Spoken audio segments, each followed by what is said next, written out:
Hello and welcome. Welcome to this webinar for Our Whole Lives and our special topic today about ending and preventing sexual and gender-based violence. I'm Amy Johnson. I'm the Minister for Sexuality, Education, and Justice in the United Church of Christ, and I'm here with my colleague and friend, Melanie Davis. Melanie, will you introduce yourself? Hi, I'm Dr. Melanie Davis. I am the UUA's Our Whole Lives Program Manager and all levels OWL trainer, just like Amy. Thank you. And we have some special guests with us this morning or this afternoon, wherever you are in the world. I would love to have you introduce yourself, Reverend Dr. Karen Georgia Thompson. Thank you. It is good to be joining you today. I'm Karen Georgia Thompson, and I serve as the Associate General Minister for Wider Church Ministries as one of the elected officers of the United Church of Christ. And by virtue of that, I also serve as the co-executive for Global Ministries, which we do with the Christian Church Disciples of Christ. We are one mission agency, 2 denominations. And so that is my role and function. And within that, in my portfolio are relationships that are ecumenical and interfaith, as well as the United Nations Global Advocacy, which my colleague Rebekah will introduce herself. And then things around sustainable development, disaster response, and a smattering of other things which are also related, but will not be a part of this conversation. So thank you for having me. Wonderful. Thank you so much. And also with us is Rebekah Choate. Rebekah, will you introduce yourself? Yes, hello. My name is Rebekah Choate. I am the Associate for Global Advocacy and Education at the United Church of Christ, which also is part of the Global Ministries. I work for the Global Ministries team as well. And as part of my portfolio, I'm also the UCC's representative at the United Nations. So I get to do a lot of various different global advocacy and justice work. So it's always a pleasure to, I don't know how many of you work in an organization where there's different departments, right? And we get to today kind of cross over some different departments in the United Church of Christ and with Our Whole Lives.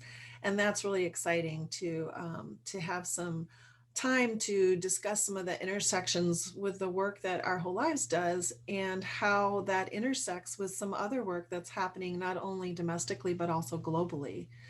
So Karen Georgia, would you be willing to just give us an overview, especially for folks on the call who may not be familiar with Thursdays in Black, what it is, how the UCC is involved, and how other congregations or just individual people who might feel called or compelled to be a part of that can do that? Yes, and thank you. So one of the things that I did not name in my introduction is that I also serve as one of the ambassadors for Thursdays in Black.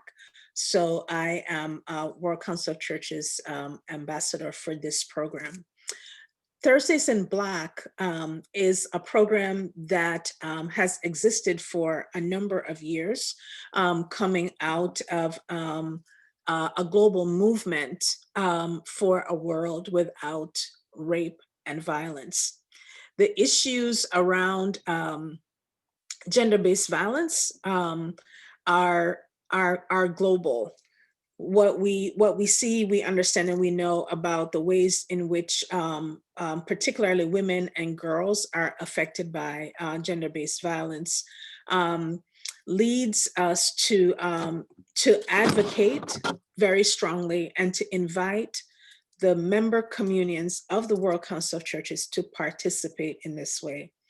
Thursdays in Black is not only an ecumenical movement, it is also, it also involves a number of NGOs that are participating, who also have commitments around actually seeing gender-based violence not be a part of our world.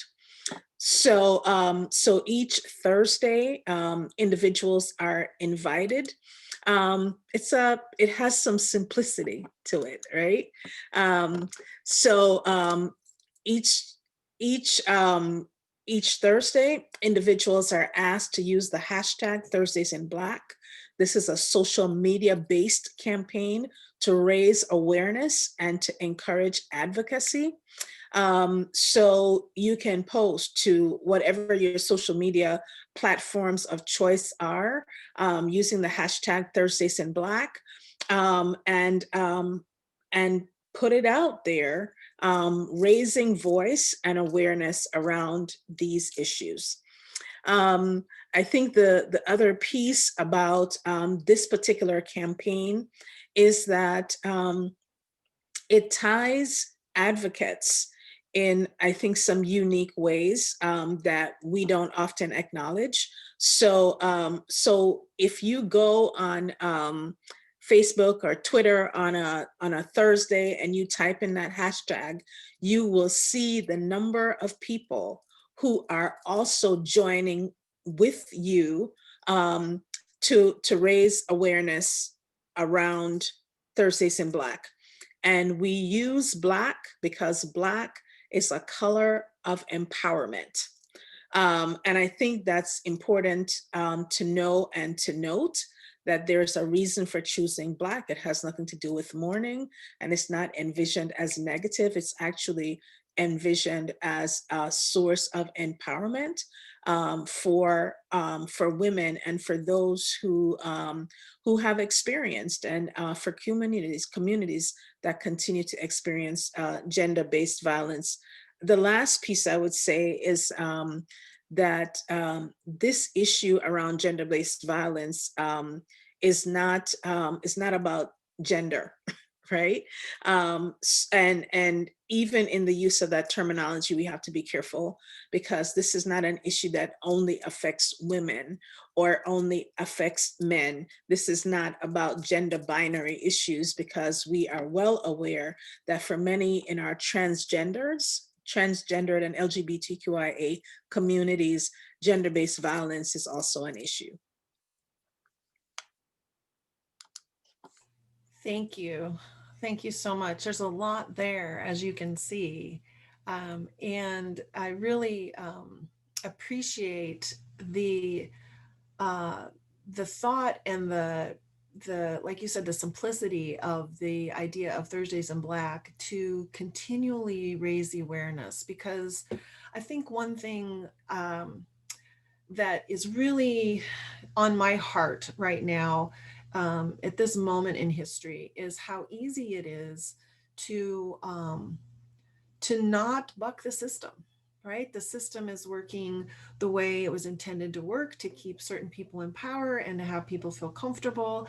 And so for us to have a weekly opportunity to just keep this in the forefront of people's minds is really, really a lovely thing. And I think can be definitely a faith practice for many of us to remember and to witness that, that these are things that are important for us to pay attention to and to take action about.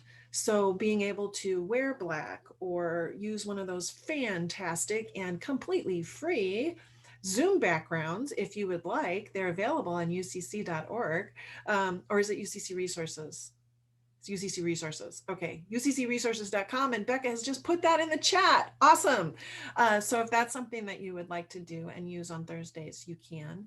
And the other things that here in Georgia has lifted up are also available. So those are things that are, important for us to do as people of faith and to witness about. And there are other actions that we can take and other campaigns that are intersecting with this work. And Becca is going to talk about one that, is it the Ecumenical Women of the UN? Do I have that right? Sponsor every year that we are right in the middle of at this moment. Yeah, so it's not just the Ecumenical Women at the UN, but that's the group that we're a part of that's doing this. It's the 16 Days of Activism Against Gender-Based Violence. So this is a global movement that got started in 1991 after the first Women's Global Leadership Institute they started this in 1991, and it goes from November 25th, which is the International Day for the Elimination of Violence Against Women. And it goes all the way through till December 10th, which is Human Rights Day. So we're smack dab in the middle of it right now. I think today is day 8. And we use these 16 days to lift up a variety of different issues around gender-based violence. So it's to raise awareness, specifically because gender-based violence is such a pervasive issue, and it has a lot of intersections and lenses that we can look at it through. So it's a good opportunity to focus in on some of the particular issues. So the Women's Global Leadership Center, which is who's kind of spearheaded this campaign. This year, they're looking at women in the informal workplace. And on Thanksgiving, the UCC focused on missing and murdered Indigenous women and girls. We are going to have every day of the 16 days, we've been posting on our social media feeds a different issue that we're focusing on. So we lifted up the intersectionalities that LGBTQIA folk face around gender-based violence, and Black trans women in particular face a high level of violence directed against them. There have been so far, according to the Human Rights Campaign, I remember the exact number, but it's around 40 trans or gender nonconforming individuals have been killed so far this year. And of course, that's an undercount, because a lot of times when these type of crimes are reported, the victims are misgendered, or and it's not corrected, or it's not necessarily seen as a gender-based violence issue. So it's really, the Human Rights Campaign has kind of taken the lead in trying to identify this, but 16 Days of Activism allows us to raise awareness around these various and unique and distinct issues. And it's a way to kind of gather the global community together. So we're participating as a part of this ecumenical group at the UN, but it's recognized by UN Women, which is the main body at the United Nations that is responsible for looking at gender issues. And let me put another link in our chat. That's the UCC webpage about the 16 Days of Activism campaign and what we're doing. We've got some social media images up there. It's not too late, even though we're already halfway through, you can participate. And if you keep an eye on our social media channels, there'll be other ways to take action. I'll highlight a few of them at the end of our call. But this is really an opportunity to raise awareness, to educate folks, and for sometimes, in some cases, some survivors will share their stories. So it's just it's a way to take some action, but also to be educated and to educate. Thank you so much, Becca. I think it's always helpful, I know for me, to be connected with other and even larger or wider reaching movements around comprehensive sexuality education, and gender-based violence, and all the different things that touch and intersect with the work that we do. And I think that it's important to lift up what it is, why we're doing this on an Our Whole Lives webinar. And Melanie and I have had some conversation about that, and wanted to, I don't think this will be news to anyone on this webinar or watching it, but just to highlight some of the things that Our Whole Lives does do in terms of promoting healthy relationships. Even though we don't have hard research that Our Whole Lives prevents sexual or gender-based violence, we do know that our values are around making sure there aren't double standards in relationships, in empowering folks, in having consensual activity, and also in having some specific workshops around what healthy relationships are, starting in the 4th through 6th grade material and going all the way up through older adults. Melanie, what would you add for us today? Well, I would add that one of the things that Our Whole Lives emphasizes across the lifespan is equity in relationships, so that you can't have a healthy, an affirming relationship if the people involved in it, whether they're friends or romantic partners or casual partners, they have to have equal power in a relationship. And I think the way that the programs are set up foster understanding among people of all genders, so that there's a more, oh, this is a person just like me. And so I want to treat this person with as much respect as I want to be treated with. So I think that goes a long way to helping people make smart, socially just decisions in their relationships. Yeah, absolutely. And I also, we were chatting briefly before we started the webinar about the number of requests that Melanie and I receive from people who want to use, who ask us for permission, formally for permission to use pieces of the Our Whole Lives curriculum or exercises out of the Our Whole Lives curriculum in their programs that are designed to prevent either intimate partner violence or sexual assault prevention. So the curriculum is recognized in a lot of wider circles as having some really good pieces, concrete pieces and ways of teaching folks about these issues and about everything that surrounds it. So like Melanie was saying, equity is a part of a healthy relationship, and that thread goes through all the activities in Our Whole Lives, not only an activity where we're specifically teaching about healthy relationships. Which then kind of brings us to another part that we wanted to talk about today, which is how we see, all those of us on the call, and particularly Karen, Georgia, and Becca, how you see this idea of comprehensive sexuality education, particularly since this Thursdays in Black and also the UN program. There's a faith component, right? The World Council of Churches, and there's some pieces there that are invoking our faith. How Our Whole Lives and Sexuality in Our Faith as comprehensive sexuality education that has been developed by two faith denominations, how that intersects with this work with Thursdays in Black and also the 16 days. Karen, Georgia, can you talk about how that intersects with Thursdays in Black? Yes. So I am going to start from a place of work that I did in a former life before I came into the church. And for a number of years, I worked for a rape crisis center in the 90s, in the early 90s. And the work that we did was also very much connected to the work of the local agency that dealt with domestic violence.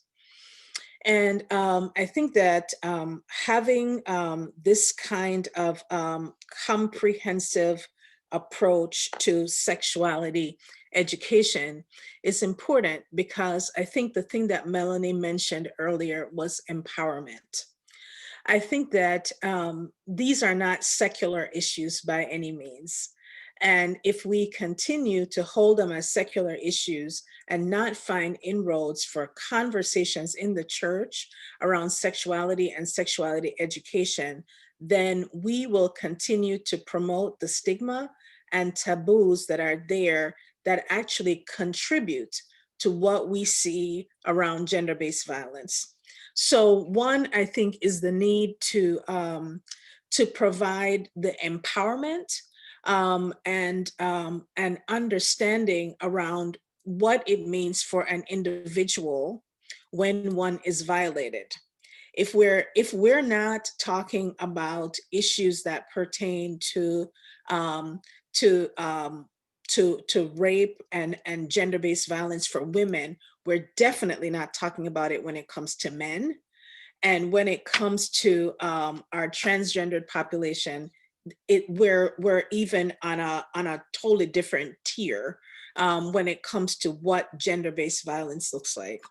I think that having comprehensive education and this kind of empowerment also will impact our reporting, because people need to know that they have the supports that are necessary, right? And those support systems become created when we begin to debunk some of the familiar norms that lay blame in places where they ought not to be. So I think that the reporting issue is also a challenge, because I think that when it comes to gender-based violence, the stigma and the shaming that is connected with that, then you have this underreporting, which perpetuates the problem. Because if I can't report, then quite often I cannot get away from my perpetrator, right? If I can't report, then it means that I am probably continuing to live in a situation that is unsafe for me, because I believe that by reporting, a whole other set of issues are going to come up. And I think particularly in this time, and I think Becca may have alluded to this, one of the reasons that the United Church of Christ has moved into this place of really taking on with more visibility Thursdays in Black, which is a campaign that we've been involved with since about 2014, is because of COVID-19. And the fact that globally, I was talking to some colleagues in Canada, they're seeing the same thing. Globally, we're seeing an escalation of gender-based violence because of sheltering in place, and because of the ways in which the pandemic is creating social isolation and separating people from communities. I was on a call with folks in South Africa, and one of the things that they talked about was the fact that for a lot of the women, they don't even have their own cell phones, or they don't have their own means of communicating, and what it means to be in a house or sheltered in place with someone who's abusive. So in this moment, it is even more critical for us to be amplifying these issues around sexuality education, raising awareness. And I think also, and this is the last thing I'm going to say, I think the other piece around sexuality education is that for those who are not themselves survivors or are in these situations, it also empowers them to be better advocates. Thank you so much, Karen Georgia. I just, I feel so filled up and validated by everything that you said. I know this isn't all about me, but the work that we do is so important on so many levels. And sometimes when people are thinking, oh, how do we get this Our Lives program started? Or, oh, this is a pain, or we can't get the parents involved, or we don't have enough kids, or however, I hope that what you have shared with us today is some help and some inspiration for folks to, that this is really important work. This is really, really important work. And I love that you talked about shame and stigma. I have started, one of my taglines has been for the past year, people think this work is about condoms and chlamydia, but really it's about dismantling shame and stigma about bodies and relationships. And shame and stigma kill. And that is it's really important and deep work that we're doing. I know that we have a lot of all trainers and facilitators on with us today, and so I hope that you take this as inspiration and validation of the amazing life-saving and life-changing work that you're doing. And Becca, what would you add for us today around this?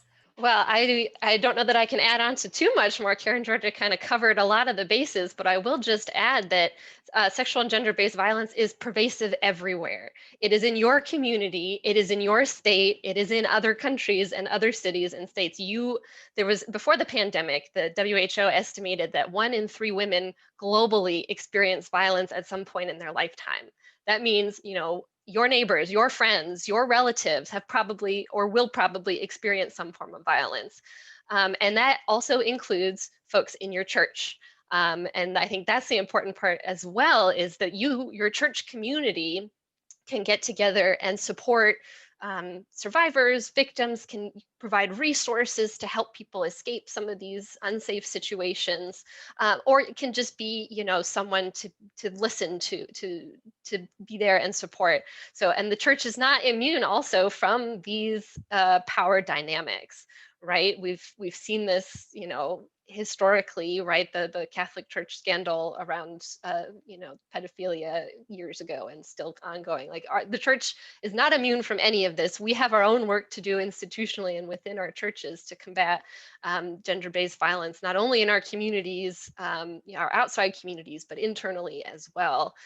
So I want to echo that. And thank you, Karen Georgia, for mentioning the impact of COVID, particularly on violence, but I also want to highlight women have had a particular effect of other, the economic impact on women because of shutdowns, and the economic downturn has been increased, right? Out there, most of our healthcare workers are women, and are at an increased risk of getting the virus and then transmitting it to their family. Women have picked up burdens for childcare when their children are not in schools, or caring for elderly relatives. Women tend to pick up those burdens as well, on top of, doing their own work or jobs, or and women also lost a lot of jobs because they're in the retail services, they're in the restaurant services industry.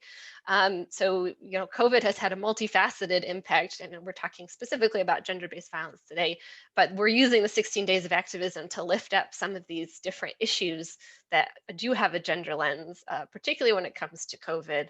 And I think our faith communities have a responsibility to support and to work for justice in general, not just, economic justice, racial justice, all these other justice issues all intersect. And we're seeing that, particularly with the pandemic, all these fault lines have been exposed, really brought to light in a lot of different ways. So I just wanted to add that in. And I think the comprehensive sexuality education is one part of that. There's a whole lot more that we can do as faith communities. And, our faith is calling us, right? Love our neighbor as ourselves. That's one of the main tenets of that we believe. So that's justice work leads right into that. I would,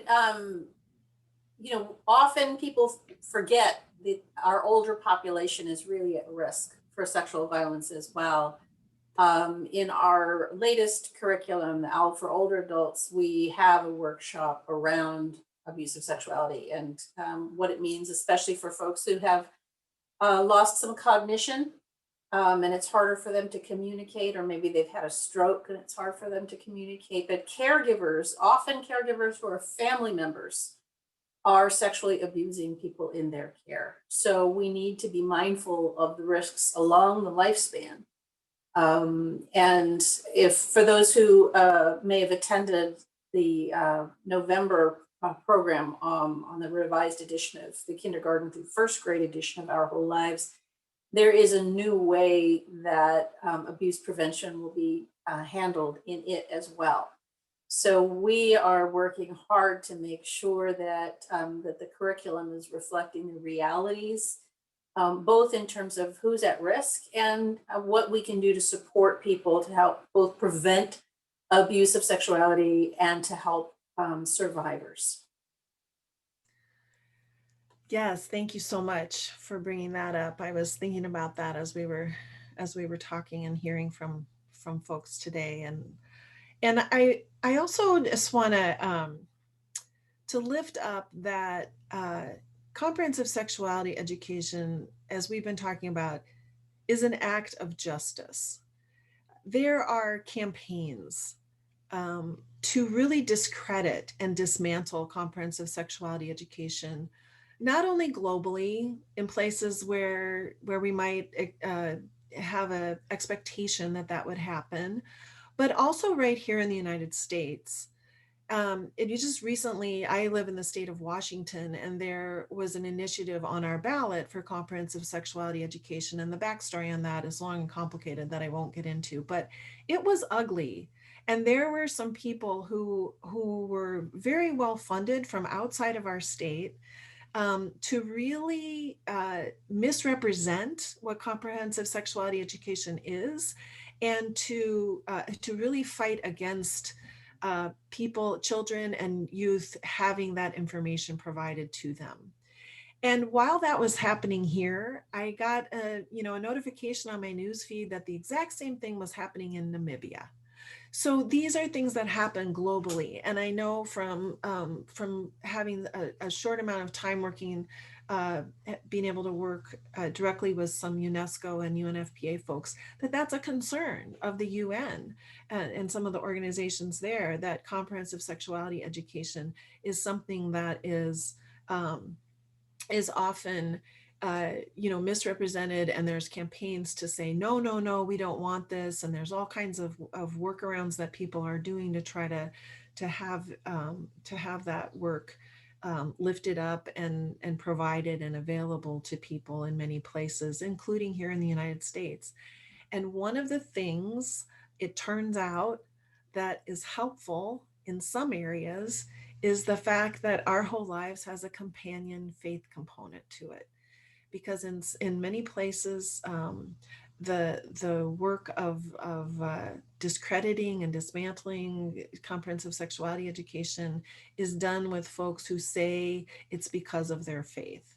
And so for us to be able to come in, not only the UUA material, certainly the worth and dignity of every person, but also in certain places in the world, particularly where they've been colonized and Christianized, for us to be able to come in with a Christian message as well, and some work with Muslim messages as well, and that support this work, can be really, really helpful. Before we chat any more about that, I'm going to go ahead and share a short video from a colleague and a person who's become a very dear friend of mine. We call each other sister now, which I don't take lightly at all. Her name is Nopra Perez, and she has been doing work as a social worker with the Evangelical Lutheran Church in Tanzania for a long, long time. And she has also been involved in several trainings that we have done with Our Whole Lives and Sexuality and Our Faith in Tanzania. And one of the programs we are piloting, we've also renamed to be called Life and Relationship Skills, partly because of the comprehensive sexuality education issue. So I was able to speak with her and record a short conversation, which I'm going to share with you right now. And I want to let you know that while we were doing this, she also goes by Nosim. She was, her power was by generator because the power had gone out. So there are a couple of glitchy parts in this video. So you don't need to let us know that it's glitching, because we know that's part of this video. So I'm going to go ahead and share that right now so you can hear from someone on the ground in Tanzania how some of this work has impacted their work there.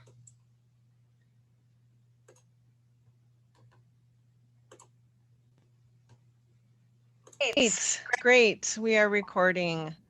So this is my dear friend, my sister, Nosim. And Nosim, tell us where in the world you are right now. Yeah, I'm in Tanzania. Okay. And you're in the northern part, right? The northwestern part of Tanzania? Yeah, I'm in Arusha, but now I am in Kagera, which is a lake zone. The lake zone, yeah. Right. So you have graciously agreed to chat with me for a few minutes. We have done much work together in Tanzania, and you are officially a social worker with the Evangelical Lutheran Church there, correct? Yeah. And you travel all over the whole country doing all kinds of amazing work. I do. I hope it's amazing. So today I wanted to ask you, since we've been working together with some trainings, and you've experienced some of the Our Whole Lives trainings, and then we have renamed it as a pilot program there as Life and Relationship Skills. And I just wanted to ask you how that has affected any of the work that you have done about sexual and gender-based violence there in Tanzania. Wow. Where should I start? Okay. So, okay, we've been working with issues of reproductive health for a very long time as the Evangelical Lutheran Church in Tanzania. And then we came later and decided to, try to expand a little bit, dealing with the, sexuality in general and the issues of now reproductive health coming in, sexuality issues. And we've tried to do that, but we weren't that much effective because we didn't have, should I say, something to refer to, something to like, you know, in Tanzania, we have a very big problem. We don't have uh, the comprehensive sexuality education curriculums. We don't have them. So we didn't have anywhere to refer or to, rather than the internet, Yeah, right.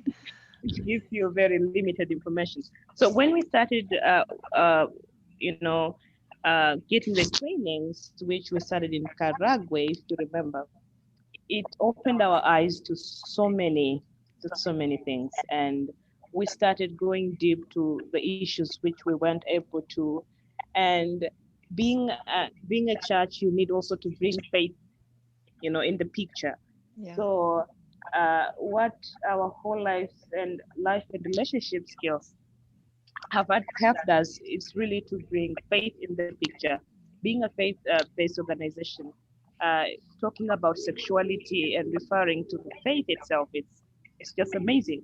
And we are working with religious leaders Mm-hmm. so much right now. Yeah. So it has helped us not only to focus on the community and the health providers as before, but we started to focus and to work much with religious leaders from all religions. We have Muslim, we have Christians, and it is working so well with us right now. So I would say that our whole lives and life and relationship skills have really opened our eyes and expanded our reach in so many ways in relation to issues of sexuality and gender-based violence. And we are working in a country where we have so many cultures and traditions and so many tribes, and sexuality is like a taboo in many of these cultures and traditions. So having something that is, because I believe faith, what faith does is it what can I say? When you have faith, and here you have cultures and traditions, and here you have other, policies and everything. Having faith, it helps you, generalize and put things in a very Oh dear, we've had a little glitch in our internet here. Um,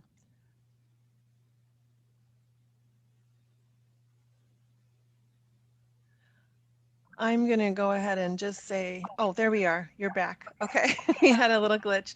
You're talking about putting the things in perspective with the faith. yeah. Yeah. Yeah, it has helped us in that way, and in other, because it's Uh-oh. So one of the issues with our situation is that Tanzania and the United States have very different internet capabilities, and it's really Nosim is actually on a generator right now. So and as you can see, we've lost her.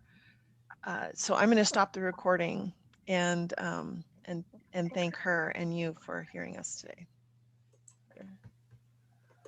All right. Great. We are Okay, recording. whoops. All right. Here we are back. So as you can see, there are many challenges of access, right? Access to information in lots of different ways. But I just wanted to share that kind of real-time insight about when we have topics that are a taboo. and we provide developmentally appropriate ways and provide a faith lens for folks to be able to talk about them. It widens the ability to have the conversations, which then chips away at that shame and stigma. And then we hopefully are building some healthier places. And as Nosim was talking about, working with religious leaders, one thing that we hear over and over again from those folks, when I've been there anyway, is, oh, wow, I hadn't thought about that. But of course, as a person of faith, I need to walk with survivors and I need to provide the support and those kind of things that Karen, Georgia, and Becca were talking about.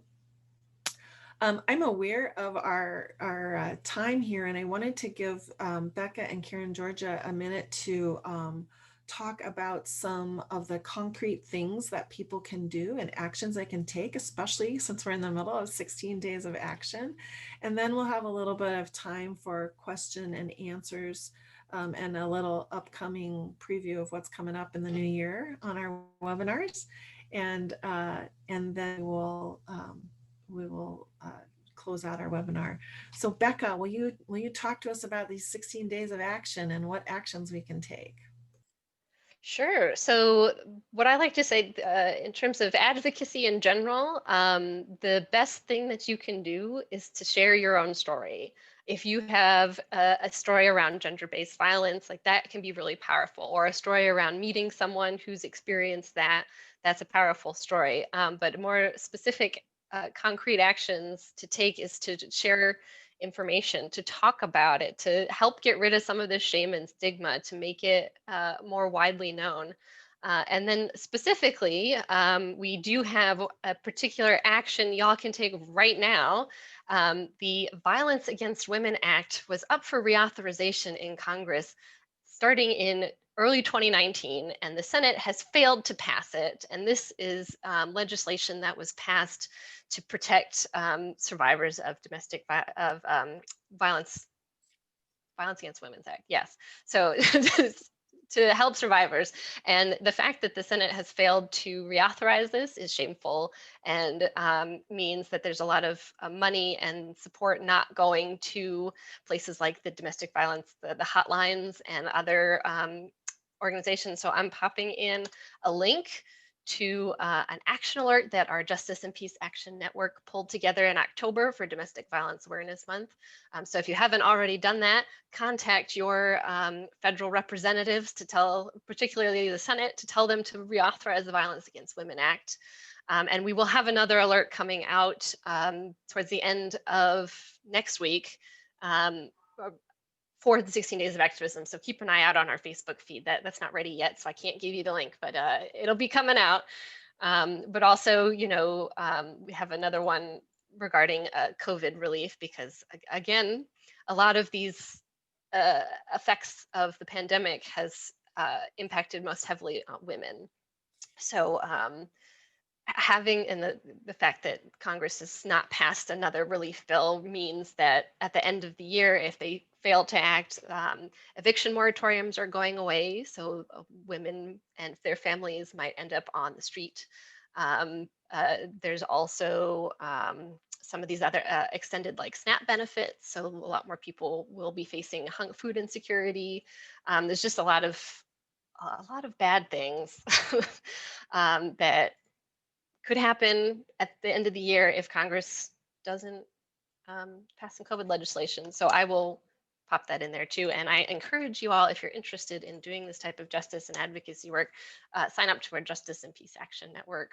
You'll get weekly action alerts that you can contact your member of Congress on.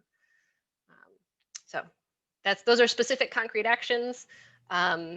Also putting stuff up on social media and educating folks that people don't talk about it, and if you don't talk about it, it only perpetuates the shame and stigma.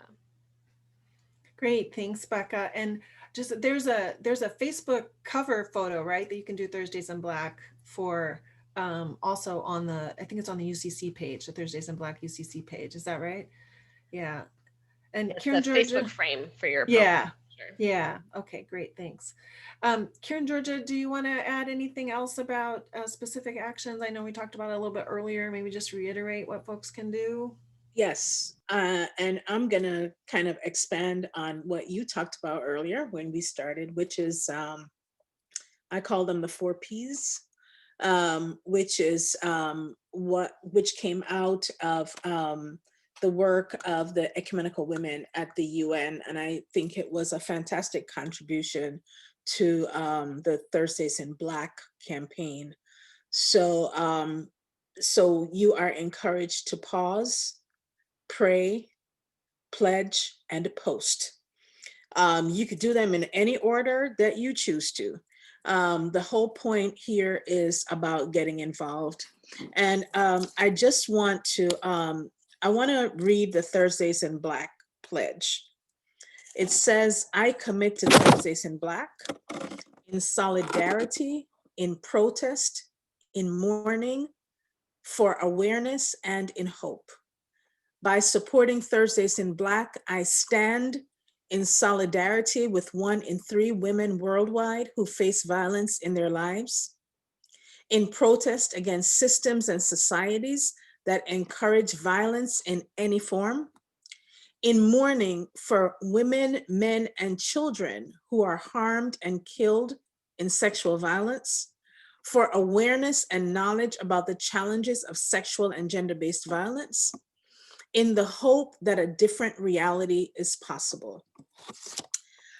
I would just add to what Becca said, get involved.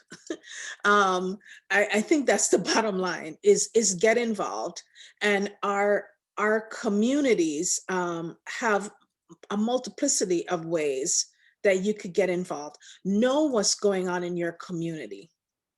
Know and advocate for effective supports for individuals who have been victimized by gender-based violence. Ensure that, you know, that for children, there are programs. Years ago, there was like the Guardian Ad Litem program and others that provided systems and supports for those who were going to court. You know, coming out of some of the crisis shelters, there were volunteers who were ably equipped and trained to be present, you know, around gender-based violence.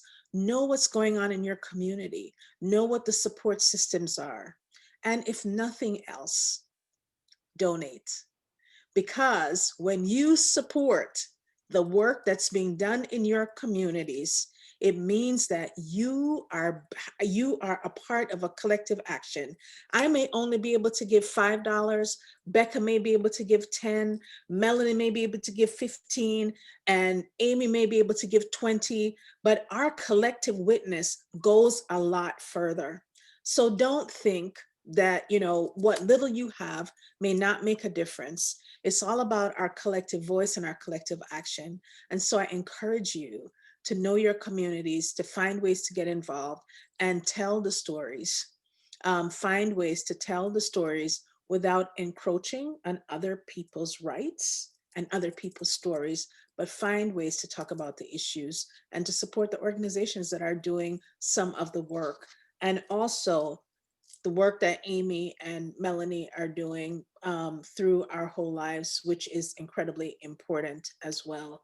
We need to make sure that our churches are not silent. Silence is violence. And we need to be equipped to speak, equipped to have voice. Open up your throat chakra and make things happen. Thank you, Karen, Georgia. I would also add on a small but important level is we can make sure that our churches and congregations offer resources. So posting in both public and private spaces, for example, on bulletin boards, the local shelters and supports, the national hotlines, but also in the private spaces, like in your office, if you're a religious educator or Christian educator, in the restrooms, and not just the women's restrooms, but all of the restrooms should have takeaway materials that have phone numbers that people can call. And it's important to have it in bathrooms that people of any gender might use, so that they can privately take something that other people in the coffee room aren't witnessing them taking these, because they might not be in a safe space to be able to disclose that information. So those are some of the small things that we can do to help promote safety. I just feel like I need to just shout out and a big amen to all of that. I also want to say that there is something that happened at the United Church of Christ General Synod, our last one, where we passed a resolution to recognize something called Break the Silence Sunday. And we do have some resources for that. It happens the last Sunday in April, but you can do it anytime. And there's some resources about that on ucc.org, and we're working to create more. So just know that that is also something that congregations can be a part of. I want to know if there are, yes, Kieran Georgia, you may add a final comment. And I was also going to say if there are any questions that folks have real quickly, if you want to put it in the Q&A, we can try to address that before we wrap this up. But over to you, Kieran Georgia. I just want to add one final comment because of the context that we're in, which is to talk about the use of spiritual language to mask violence in communities. And we may not be guilty of that, but it is important to remember that we're only a part of spiritual communities, and that spiritual communities have been a part of the sheltering and also the sheltering of perpetrators and of the stigmatization that is attached to individuals who have suffered violence, gender-based violence.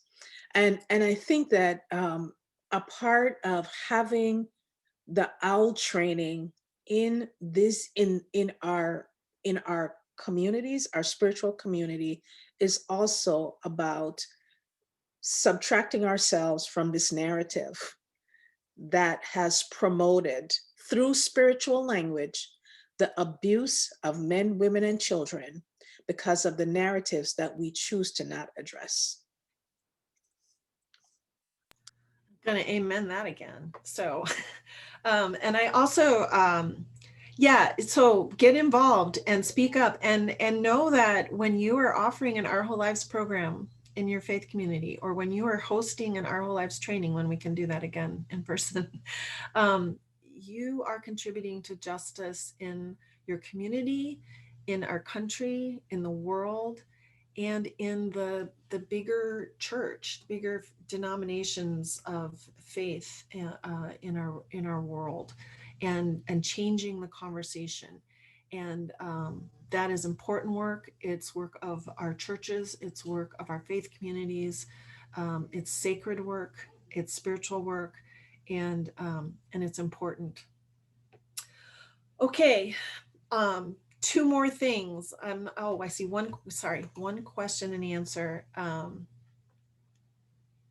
So we did talk, actually, I've seen somebody talk about the gender violence about trans people and non-binary people of color. There was, Kieran Georgia did bring that up. And definitely having a gender expansive or gender inclusive bathroom in your churches can definitely help. But I'm sorry you didn't hear that addressed, but it was. Knowing that that is an issue, and especially we know that trans women of color is huge.